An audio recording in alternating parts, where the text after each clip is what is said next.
Hello, welcome to the Thinkers50 on LinkedIn Live. I'm Dearlove. And I'm Stuart, Crainer, and we are the founders of Thinkers50, the world's most reliable resource for identifying, ranking and sharing the leading management ideas of our age. Our belief in the power of ideas has been the foundation of our work since we launched the first ever global ranking of management thinkers in 2001. And we've published a new Thinkers50 ranking every 2 years since, and it remains the premier ranking of its kind. So we're excited that 2021, a year in which fresh thinking and human ingenuity are more important than ever, is also a Thinkers50 year.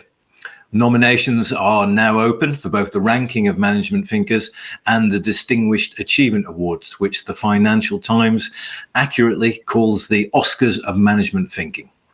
We will soon have the award shortlist to savour, and then the year's finale on the 15th and 16th of November will bring all the excitement of a new ranking and the naming of our Thinkers50 2021 award winners. Our theme this year is Ideas with Purpose, and our guest today perfectly fits this description. Tiffany Bova is the Chief Growth Evangelist at Salesforce and the author of the best-selling book, Growth IQ, Get Smarter About the Choices That Will Make or Break Your Business. She is a Thinkers50 ranked thinker.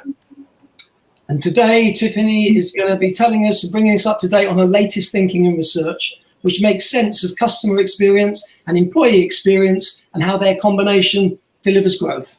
So please send in your questions for Tiffany at any time, and also let us know where you are joining us from today.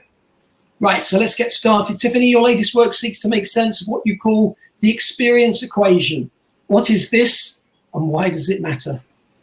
Well, thank you both for having me. It's an honor not only to do this LinkedIn Live with you, but to also be a member of the Thinkers50 list. So thank you for having me today. So here's what I'd say about the experience equation. It was a hypothesis I used to say on stage all the time that I didn't think it was a coincidence that where I work at Salesforce was one of the best places to work around the globe. I think in 17 countries, it's number one. The remainder of them is in the top 3 or top 5. One of the most innovative companies in the world and the fastest growing enterprise software company. I didn't think that that was a coincidence. So I went and asked our former CMO, Stephanie Buscemi, hey, listen, I've got this hypothesis. What do you think about trying to prove it out? She said, let's go prove it out. So we did some work with Forbes Insight, and lo and behold, we had some amazing returns on our surveys as well as the conversations with executives. This one was just North America based, and we're just in the middle of doing it globally. But in North America, we absolutely found that the connection between employee experience and customer experience led to faster growth rates. And that's what we were really trying to prove out. And I think, while obvious that, of course, happy employees would lead to happy customers, would lead to greater growth rates, you'd be surprised how many didn't actually pull that all the way through to, how it can impact profit and as well the growth of the company. And the genesis of this, Tiffany, must go back to the Growth IQ book, I presume. Well, Growth IQ was based on sort of 10 paths to growth. And it was through the years of my advising companies as a research fellow at Gartner, as well as being a practitioner in sales, marketing, and customer service. Sort of what did we do to grow the business, and how did I advise, the thousands of customers and companies that I had globally on how they can be better and smarter at growth. And within those 10, I focused my very first path on customer experience, but I did not include a path on employee satisfaction or employee experience. And, now that I look back, it was probably a miss for me. So this has been an opportunity for me to continue the work of really focusing on helping companies find ways to grow, right, faster and smarter, but do so in a way that aligns to their corporate values, their culture, and as well, what it is that their customers need from them. Okay, so if we can drill down into this research a little bit, let's just try and understand the causal direction, as it were, the correlation. You're saying it goes employee experience leads to better customer experience, which leads to better growth. It doesn't necessarily go the other way. If you start with customer experience, does that pull through? Yeah, correct. And what we found was that if we found companies that were either hyper-focused on employee or hyper-focused on customer, like the customer is king, customer experience is the new battleground, which I have said for well more than a decade, that customers are what you have to focus on. It's customer first. And people were very much aligned to that, whether it's tracking net promoter scores, whether it's looking at, how those experiences are actually driving growth into the business. But we found that rarely would companies be focused on both. And, you only can have one first. So I now say, employee first and customer centricity. Those two things are the way to sort of align the business. But as you said, Des, it does not work in reverse, right? It does not go from, if you have a very strong customer experience, because it might just be completely frictionless commerce. It could be that the products are really just well designed. Doesn't necessarily mean your employees are happy. But if your employees are happy, you have a much better opportunity to have happier customers. And this isn't just about the soft stuff, right? Like, are they happy? Do they enjoy their job? It's, do they have the tools that they need? Are they enabled to do what they're supposed to do every day? Are they empowered to make decisions on their own and make them quickly?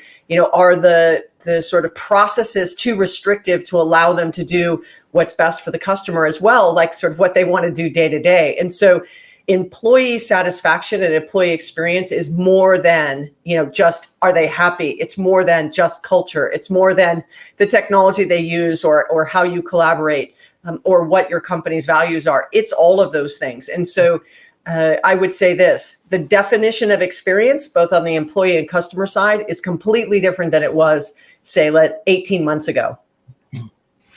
So what surprised you about the research, Tiffany? I think it was what I just said, that sort of lack of focus on both, that, so much of my conversations have been about customer experience and why it's important to focus. As I said, it was the first path in my book, Growth IQ. So I felt it was really important. And those that were really honed in on that saw faster growth rates. They also had less churn. They had more loyal customers. They were more likely to forgive them. There's lots of power behind delivering really compelling experiences. On the employee side, I knew that, you had to have happy employees because you just don't want to be hiring and losing employees day in and day out. But tying those two things together and then hearing the fact that so many did not have any connection points between the two, meaning, they didn't have shared metrics between potentially the, chief human resource officer and the chief marketing officer that owned customer experience and maybe employee experience. And rarely did they ever pull, the CIO or the IT organization into that conversation to get the three of them together to align around what's the vision and strategy for, keeping our employees not only satisfied, but productive. And then what's our strategy on how we can improve the experience customers have with our brand? And how do we do that in concert? And I think that that's what was the most surprising to me, is that very few did that. Now, you alluded to the fact that the world has changed in the last 18 months. This equation possibly has changed in the last 18 months.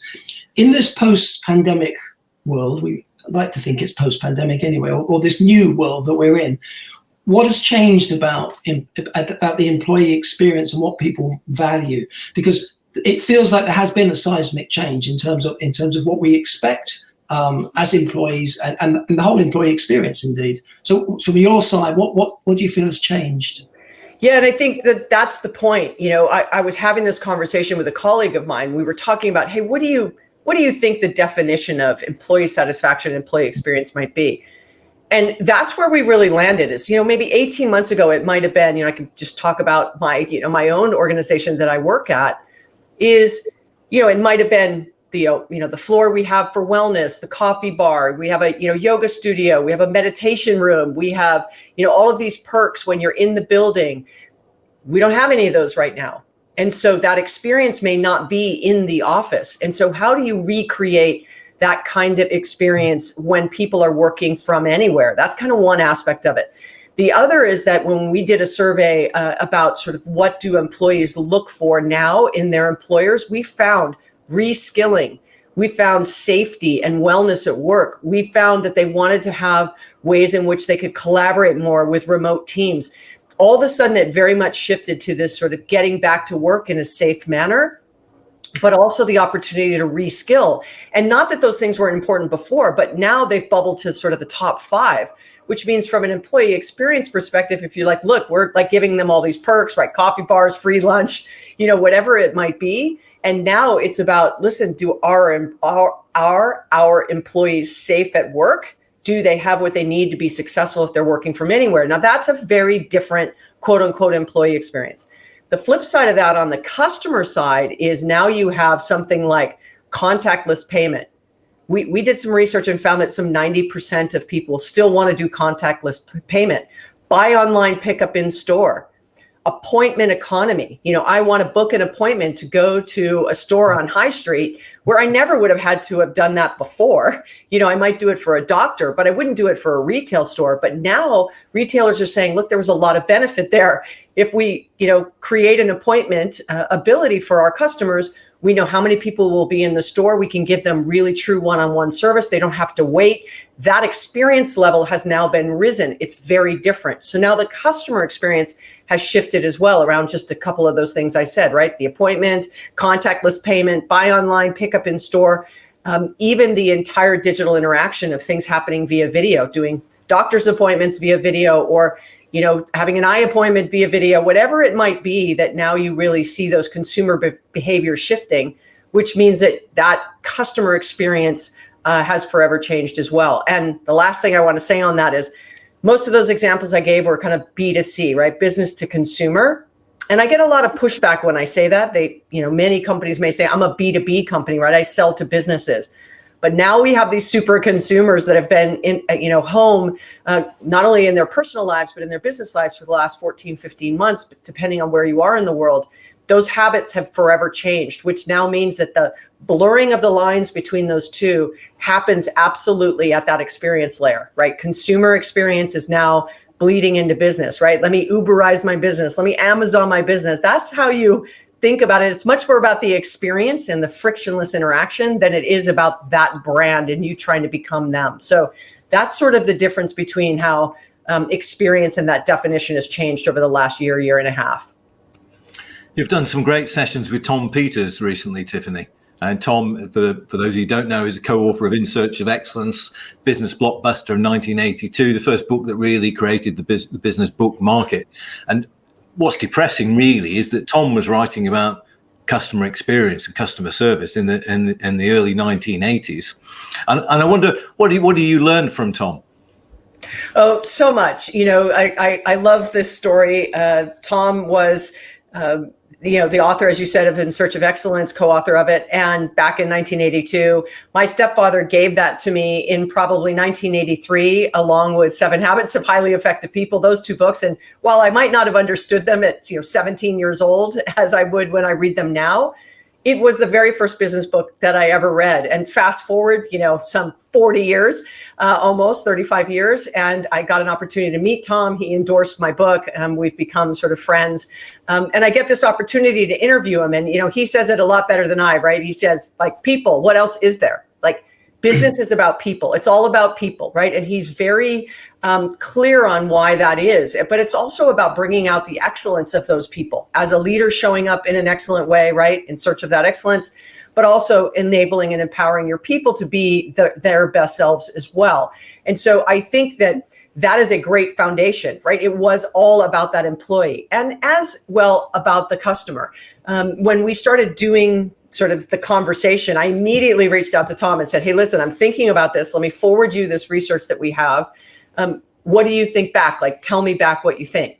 And what he said, and what many have said, is that we found that those companies that did those 2 things, right, aligned employee and customer, found a 1.8x growth rate. So for a $1 billion brand, it's a $40 million impact. So it's significant. And so what he was thrilled to see is we actually tied it to financial improvement, that it isn't just for the sake of investing in people because it's the right thing to do, although it's the right thing to do, but it also makes good business sense.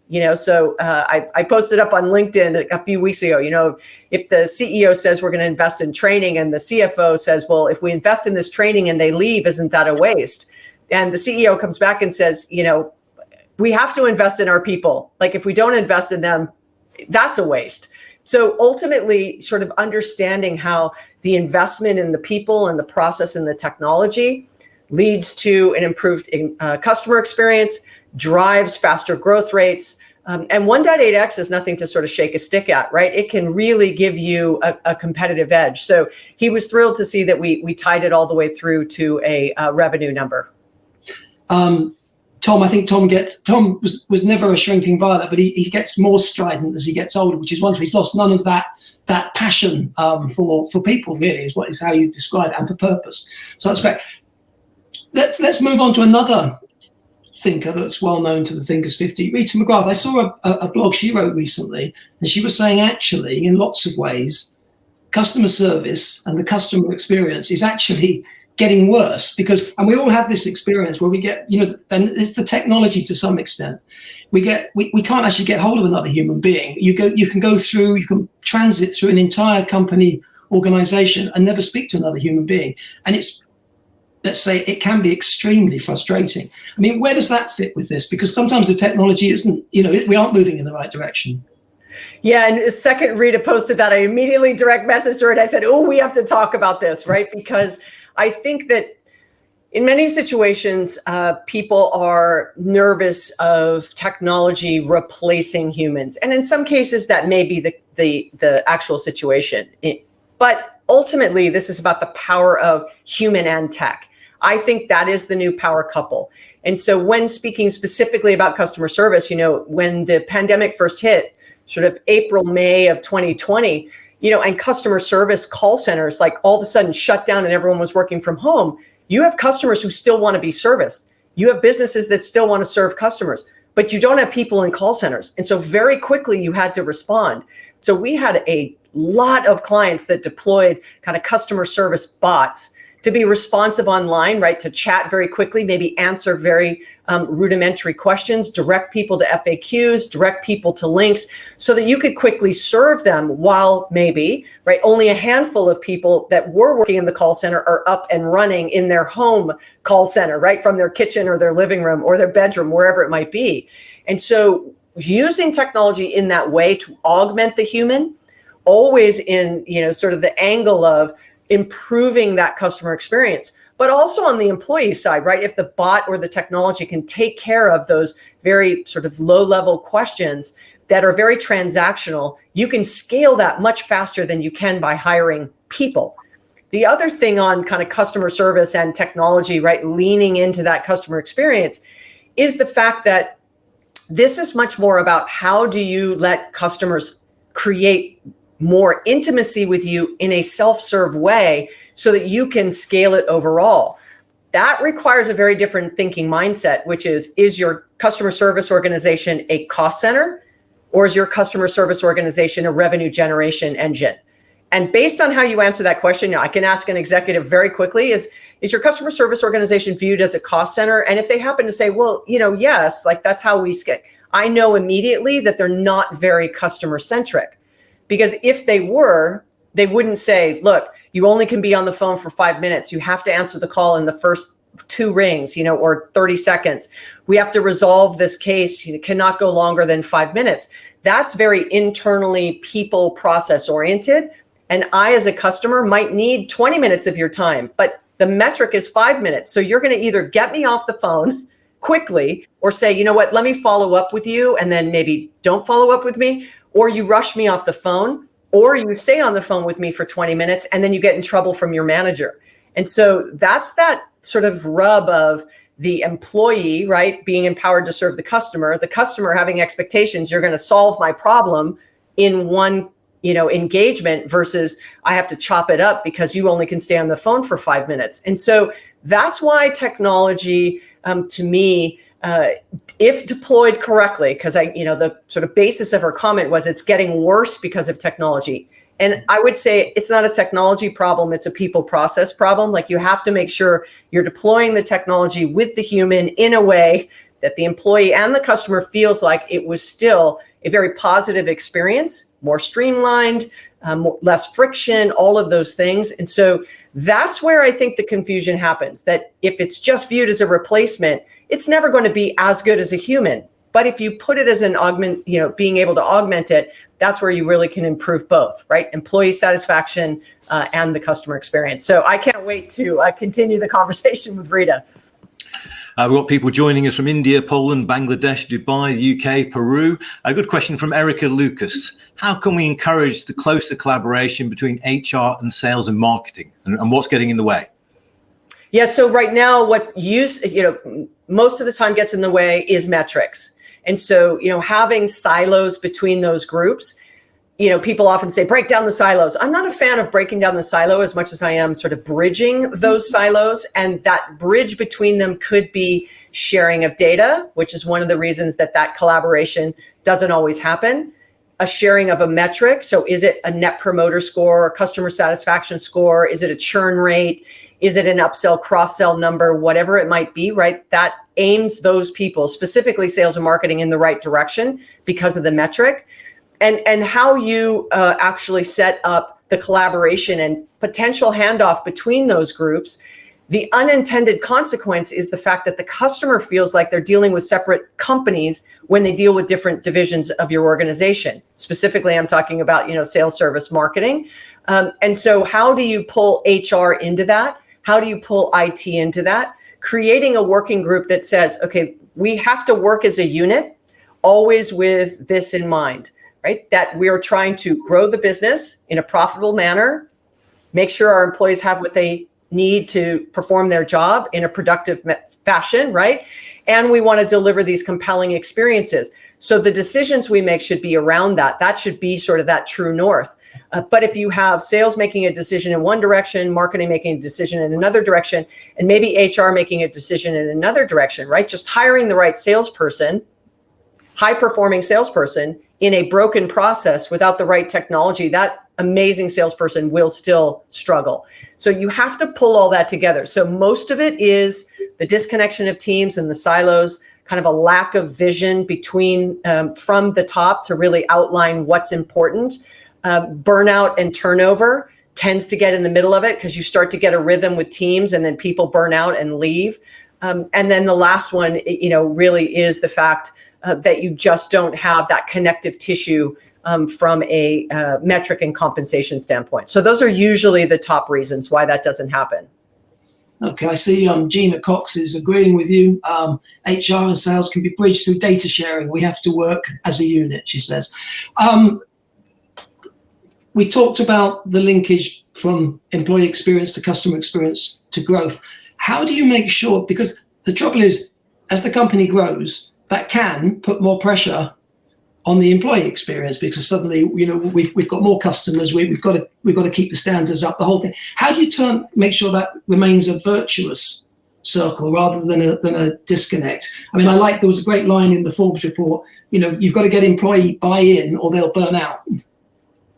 Yeah, well, there's so much that you just said there, and I think that it is a challenge that as the business scales and grows, right, you want to reinvest. So do you want to hire more salespeople, spend more marketing dollars, launch more products, enter new markets? Like, you're going to make a decision on what you're going to do with the profits in reinvesting in the business to continue to accelerate growth, or to maintain growth, whatever your goals are. But ultimately, if you're going to have a sort of hyper growth opportunity, that's where employee experience really has to stay front and center. And it is, especially now, even though people are like, look, we're more productive working from anywhere, working from home and not, commuting for 2 hours or the distractions in the office, but we're working longer. There's more burnout, right? There's mental health issues. There's all kinds of ramifications of this sort of working anywhere all the time. So you have to, as leaders, put in guardrails to make sure that your employees take the time they need to recharge, right? Make sure you have enough capability on the human side, going back to what we were just talking about. And if you don't, how can you augment that with technology to give the perception of scale on the human level, but really it's technology is picking up more and more and automating a lot of those mundane tasks for the humans to focus the humans more on what they were hired to do. And so as you scale, you always want to be revisiting, and not annually or not every 3 years or not during your strategic planning, like constantly assessing what's the temperature of your employees. I could just give us as an example. At Salesforce, initially, we were surveying every single month. And sort of July, August, September of last year, we started seeing a spike in burnout. People were burning out. Anxiety was higher. And so the executive team stepped right in and said, look, we're going to make some changes. We're going to give no meeting Thursdays, one Friday off a month. We're going to set, our Google calendars to make 20-minute meetings and not 30-minute meetings, and 50-minute meetings, not an hour meeting, not to do more than 3, Zooms at a time in a row. We put all these rules in place to try to pull back on some of that pressure. And sure enough, we saw it start to level back off again. So you have to make sure you're always keeping tabs on that employee and customer, especially if you're in hyper growth mode, especially if you're seeing that 1.8x growth rate, right? That's when burnout really happens. And so keeping a pulse on that cannot just happen once a year. It has to happen on a much more frequent basis. No meeting Thursday sounds like a good idea. A good question from Norma. Since so many of the goods and services customers buy come through a channel or influenced by a partner, how does the partner get integrated into the customer experience? So I guess the thing there is the customer experience is quite complicated and multifaceted now. Great question. Great question. And if you know anything about me, I grew up in the indirect channel. I worked for value-added resellers selling technology very early. And stood up some of the very first cloud resale programs, to sell with and through partners for some of the largest tech companies in the world. And so I am a firm believer. It was a path in my book. It was actually 2, partnerships and co-opetition. It's 2 ways to really turn the dial on growth. And so you have to think, if you're selling with and through partners, that experience is now sort of a little more complicated, right? Because you have brand, partner, that experience between the two, and then you have brand, partner, end user, or customer, retailer, business, whomever it might be. And you want that experience to be good with your brand. And so while you may not have visibility all the way through to the supply chain, you want to make sure that if that customer decides to reach out and communicate with your brand directly, that it is a seamless interaction. Doesn't mean you pass it back to the partner. If it does, make that seamless. If they can come to you, then you want to keep your partner in the loop. But selling through and with, in some parts of the world, it's 2 and 3 tier distribution, right? It goes from a original equipment manufacturer, or, someone who's a vendor. It goes to, one supply chain, one distributor, another distributor, and eventually to the end user. I mean, that even gets more complicated. This is where data is really critical. But sometimes in that supply chain, the data is not always readily available. So if you don't have access to the data, if you don't have access to have line of sight all the way to the end user, you have to create some kind of community that allows that customer to connect with you, and not necessarily to bypass the partner or to disrupt that relationship. But you want to make that connection available as long as you can stay in touch with that original partner that did the deal. So yes, it's more complicated, but it just requires focus. And the same way you would map out a direct engagement with a customer, you need to map that out on the channel as well. And you may learn that certain kinds of partners or channels are no longer as effective for you, that you can't maintain a strong experience for both the partner and the end user. And so you either may want to eliminate that channel, augment that channel, enhance that channel, or find another one, right? But that is a great question, because so much goods and services, especially in the CPG space, has to go through, partners or retailers that may not be the original manufacturers. So great question, more complicated, but possible. Okay, we have a question from Gina. She says, I'm hearing that training is not keeping up with the technology-assisted customer service delivery. What recommendations would you have, or do you have? Yeah, that's another great question. I think that training is another one that we saw in the top 5 of what employees, right? It was kind of that whole reskilling and training. So understanding, what your people need to do in order to keep their skills sharp. Now, just-in-time training, when they're in an application, something like Salesforce, where they're trying to get a deal going from one stage to another stage, there's just-in-time training that might come through as a video, or we have a free learning management platform called Trailhead. You can go to Trailhead and learn about what's the difference between machine learning and AI, or AR and VR, what's the 4th industrial revolution. Like, you can get a lot of that kind of training. But then you can get training about things like, how to do a deal opener, how to write a better, more compelling email, how to have a good video meeting, how to be a better storyteller, whatever it might be, whether you use our technology or not. And that's really about investing in training, not only our own people who are in our ecosystem, but anybody who's looking to reskill themselves. And so training has to be part, going back to how do you get HR involved, right? Well, who's your head of training? What are they training? Are they just training that kind of speeds and feeds training, like how to enter into your CRM system, or how to put a quote together, or how to use a particular technology? Or is it really training on the skills side? How to be a better communicator, how to even learn how to listen better. There's all kinds of ways in which training can be deployed. But once again, if you say we're employee first, then training should be a huge part of that. That's an investment in your future. And then if you're customer centric, are you doing things that actually have impact to your customers? So if you train your field sales on how to ask better questions and uncover any other situations, your customer is going to have a better experience. So it's about training more broadly, especially on things like the soft skills. Going back to Tom Peters, like he basically believes, what else is there? It is really about the soft skills because that's the people side of the business. And it's definitely not something that's taught in school. It is something you have to kind of learn in the day-to-day. So training, big investment in it. I'm a huge fan of it.